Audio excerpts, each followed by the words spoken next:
Selamat pagi anak-anak ya. Sekarang kita masuki pelajaran bahasa Indonesia dari Bu Lubis untuk kelas 11 TKRA.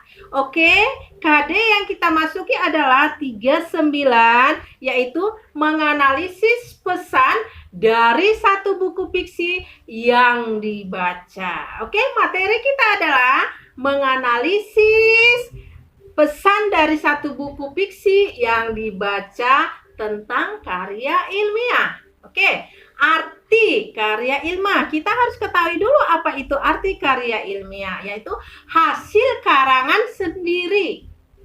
Oke, itu.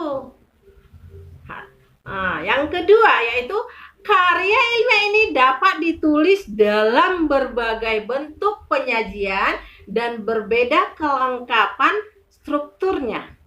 Oke, itulah karya ilmiah. Oke, sekarang karya ilmiah ini terbagi 3 jenis. Ada karya ilmiah ini berbentuk 3 jenis. 1, bentuk populer ya. Bentuk populer ini maksudnya karya ilmiah populer ini biasanya bentuk karya secara ringkas. Oke, ragam bahasanya bersifat santai atau populer. Oke.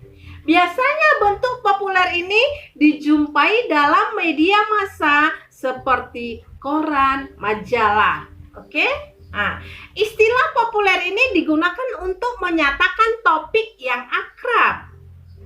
Nah, akrab menyenangkan bagi populus atau rakyat. Populus itu artinya rakyat. Dan disukai oleh sebagian besar karena gayanya menarik dan bahasanya mudah dipahami. Oke, kalimatnya sederhana, lancar, namun tidak berupa sandagura, dan tidak bersifat fantasi atau rekaan. Nah, ini biasanya konkret. Oke, itu bentuk ya karya ilmiah, bentuk populer. Sekarang bentuk kedua, bentuk semi formal. Oke. Bentuk semi formal ini terdiri dari 7 bagian ya. Bentuk semi formal ini terdiri dari 7 bagian. 1, halaman judul ya, ada di sana. Kata pengantar, daftar isi ya. Tadi nomor 1 halaman judul, 2 kata pengantar, 3 daftar isi, 4 pendahuluan, 5 pembahasan, 6 simpulan, dan 7 daftar pustaka. Ini biasanya bentuk karyanya semi formal ini digunakan untuk jenis laporan dan makalah. Ini biasanya disusun di dalam tingkat SLTA ya. SLTP juga udah mulai ini menyusun karya ilmiah dalam bentuk laporan dan makalah. Ini biasa yang digunakan di dalam tingkat formal. Oke, dan semi formal. Oke, ketiga bentuk formal. Oke ya, bentuk formal. Bentuk karya formal ini biasanya disusun dengan memenuhi unsur kelengkapan akademis.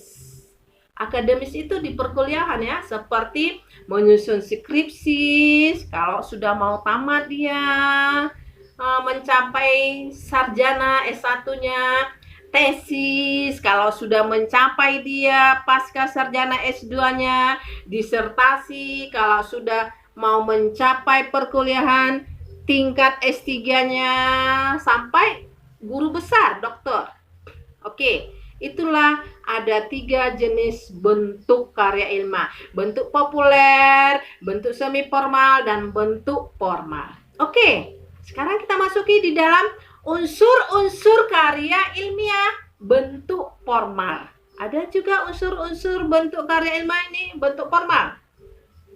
Ada 13 yang kita ketahui. 1, judul bukunya, kita harus mengetahui apa judul buku ya. Yang kedua, tim pembimbing. Di sana diutarakan tim pembimbing namanya siapa. Baru tertera di sana nomor 3 kata pengantar. Baru keempat, abstrak. Kelima, daftar isi ya.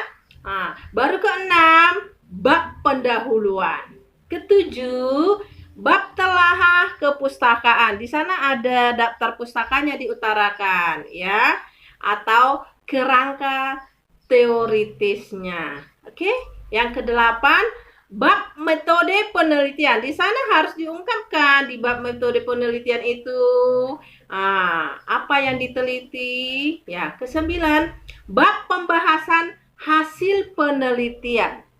Yang ke-10, bab simpulan dan rekomendasi.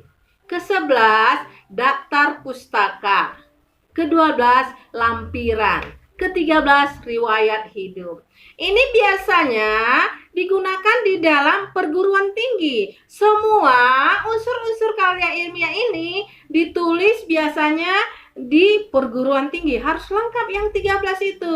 Mulai dari judul buku, tim pembimbingnya, kata pengantar, abstrak, daftar isi, bab pendahuluan, bab telaah kepustakaan atau kerangka teoritis, bab metode penelitian, bab pembahasan hasil penelitian, bab simpulan dan rekomendasi, daftar pustaka, lampiran, dan riwayat hidup.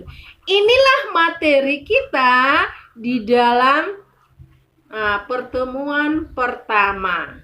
Oke, sekian dan terima kasih. Hasil dari video ibu itu kau catat dulu. Itulah yang penting di dalam karya ilmiah. Sekian dan terima kasih.